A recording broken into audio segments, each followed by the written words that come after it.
Halo teman-teman. Perkenalkan, kami dari kelompok 3 Prodi Bisnis Digital Universitas Nusa Mandiri. Perkenalkan, nama saya Josanian Fikur Rahman. Perkenalkan, nama saya Fasyalia Ramadhani. Perkenalkan, nama saya Seri Nadia. Perkenalkan, nama saya Siski Indriani. Perkenalkan, nama saya Muhammad Akbar. Saat ini kami sedang berada di sekitar stasiun Pondok Cina. Pada kesempatan kali ini kami akan melakukan wawancara langsung dengan owner Otak-Otak Crispy Cimol Bojot. Untuk menggali lebih dalam bagaimana model bisnis yang diterapkan dalam menjalankan usaha minuman ini. Melalui wawancara ini, kami ingin mengetahui bagaimana strategi bisnis yang dijalankan, cara mempertahankan pelanggan, hingga tantangan dan peluang yang dihadapi dalam mengembangkan usaha. Daripada penasaran, langsung saja kita mulai wawancaranya. Perkenalkan Pak, dengan siapa kami bicara dan sejak kapan Otak-Otak Crispy Cimol Bojot mulai beroperasi?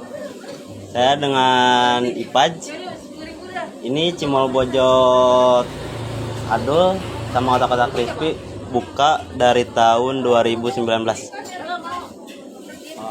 Siapa sih target pelanggan utama dari Otak-Otak Crispy Cimol Bojot ini?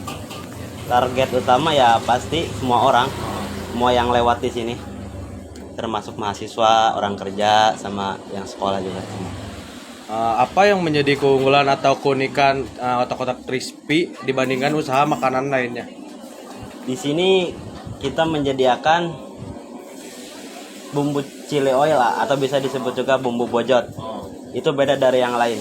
Kan kalau kebanyakannya yang lainnya yang jualan otak-otak cuma pakai bumbu kering doang, ini bumbu tabur. Nah, kalau di sini yang membedakannya pakai bojot ada chili oil, bawang putih sama daun jeruk.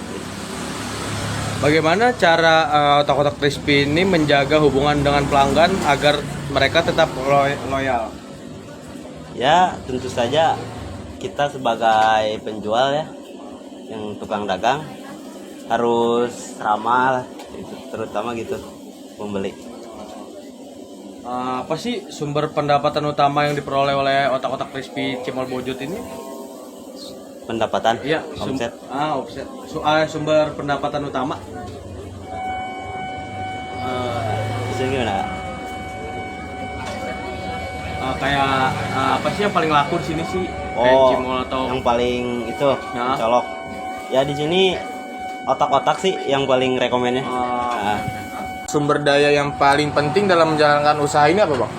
sumber daya. Ya gitu menjaga kualitas. Menjaga kualitas. Oh, berarti dari bahan bakunya harus kejaga semuanya ya? Nah, itu harus bersih lah. Oke. Gitu poin penting. Terus aktivitas utama apa yang dilakukan setiap hari buat ngejaga operasional bisnis ini tetap berjalan dengan baik? A few moments later. Biar ini berjalan dengan baik, gimana cara ngelolanya? Ngolahnya. Itu mas saya kurang tahu Oh, kurang karena tahu. saya kerja di sini yang ngolah semua ini yang urusnya bos saya, jadi cuma tahu jualan doang. Oke, sip. Yang produktif segala macam itu bos semuanya. Kalau yang belanja, Bang? Belanja sama Sama? bos juga ditanggung. Oh, sama bos Saya juga? cuma di sini doang Oke. Nah, jadi saya kurang tahu kalau paham soal itu. Terus tantangan terbesarnya apa sih, Bang, kalau jualan kayak gini, Bang? Menurut Abang? Tantangan terbesar Iya. ya harus terima resiko sih. Harus beresiko ya. Karena kan di sini ada penggorengan jadi bakalan panas gitu. Harapan Abang apa dan rencana buat pengembangan ke depannya ini? Ya harapan saya supaya pembeli tetap langganan di sini pada jajan di sini. Terusnya. Nice. Oke.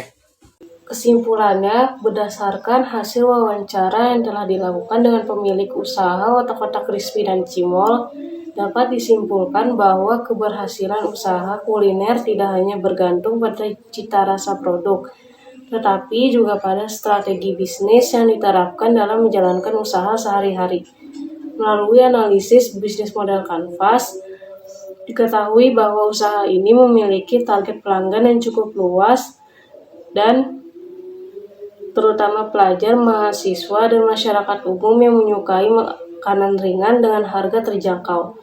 Keunggulan yang ditawarkan terletak pada kualitas rasa, variasi produk, serta harga yang kompetitif sehingga mampu menarik minat konsumen.